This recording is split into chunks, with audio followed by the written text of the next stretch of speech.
साल होने वाले विधानसभा चुनाव से पहले अन्य दलों की तरह कांग्रेस भी छोटी बड़ी सभी जातियों के वोटरों को लुभाने में कोई कोर कसर नहीं छोड़ रही है। उनको एकजुट करके कांग्रेस सत्तारूढ़ बीजेपी को सत्ता से बेदखल करने के प्रयास कर रही है। इन सब के लिए कांग्रेस की ओर से प्रदेश में प्रतिज्ञा रैली का आयोजन किया गया। रविवार को इस कड़ी में कांग्रेस ने आगरा के फतेहाबाद में नदी प्रतिज्ञा रैली आयोजित की। के अध्यक्ष हैं, उनके द्वारा चलाई जा रही है। नदी पर इनको अधिकार मिले, निषाद भाइयों को, कश्यप भाइयों को, बिंद भाइयों को। निश्चित तौर से कांग्रेस पार्टी इस पक्ष में है कि नदी पर अधिकार निषाद भाइयों का, कश्यप भाइयों का, बिंद भाइयों का होना चाहिए।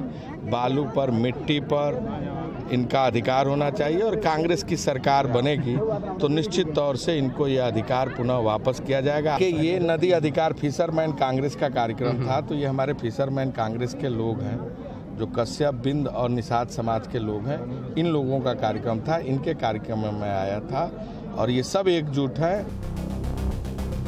फिशरमैन कांग्रेस की ओर से आयोजित नदी प्रतिज्ञा रैली में शामिल कांग्रेस प्रदेश के अजय कुमार लल्लू ने कहा कि कांग्रेस सभी समाज के लोगों के साथ है, सबको साथ लेकर चलने वाली पार्टी है। उन्होंने भरोसा दिलाया कि अगर प्रदेश में कांग्रेस की सरकार बनी तो निश्चित तौर पर सभी को अधिकार मिलेगा। सरकार पर आरोप लगाते हुए उन्होंने ये भी कहा कि प्रदेश में बड़ी मात्रा में रेत और मिट्टी को लूटा जा रहा है। कांग्रेस की सरकार आने के बाद सिर्फ इन सभी पर विराम लगेगा। इसके अलावा नदी, नाले, मिट्टी, तालाब, पोखरों को भी कब्जा मुक्त किया जाएगा।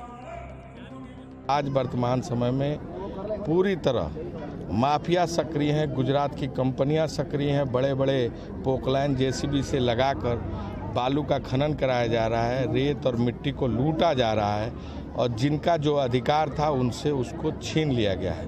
कांग्रेस पार्टी की सरकार आएगी तो इन पर नदी, नाले, मिट्टी और पोखरे, तालाब और नदी के अधिकारों को पुनः वापस किया जाएगा और इनको आगे बढ़ाने का काम किया जाएगा।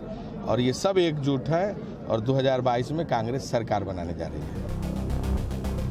यूपी चुनाव में इस बार सभी पार्टियों की नजर ओबीसी वोटरों पर है, जिन्हें साधने के लिए सभी अपनी अपनी तरह से जतन कर रहे हैं। ऐसे में ओबीसी के तहत आने वाले निषाद और कश्यप समाज को अपने पाले में लेने की कोशिश में कांग्रेस ने भी बीजेपी और सपा की तरह कोशिशें तेज कर दी हैं। और यही कारण भी है कि उत्तर प्रदेश फिशरमैन कांग्रेस में निषाद, कश्यप, बिंद और सभी समाज के लोगों को जोड़ा गया। यूपी में इन जातियों का वोट प्रतिशत 15 से 18% के करीब है। अगर कश्यप समाज की बात की जाए तो जो पश्चिमी यूपी के रोहेलखंड के इलाके में निर्णायक भूमिका निभाने के अलावा मुजफ्फरनगर, शामली, सहारनपुर, मेरठ, बागपत, मुरादाबाद, बरेली, आंवला, बदायूं जिले में काफी महत्वपूर्ण है। इसके अलावा पूर्वांचल और गंगा के इलाके में निषाद और मल्ला समाज के लोग काफी अहम भूमिका निभा सकते हैं। यही वजह है कि कांग्रेस निषाद, कश्यप और बिंद जैसे समाज के वोट बैंक को साधने की कवायद में जुटी हुई है।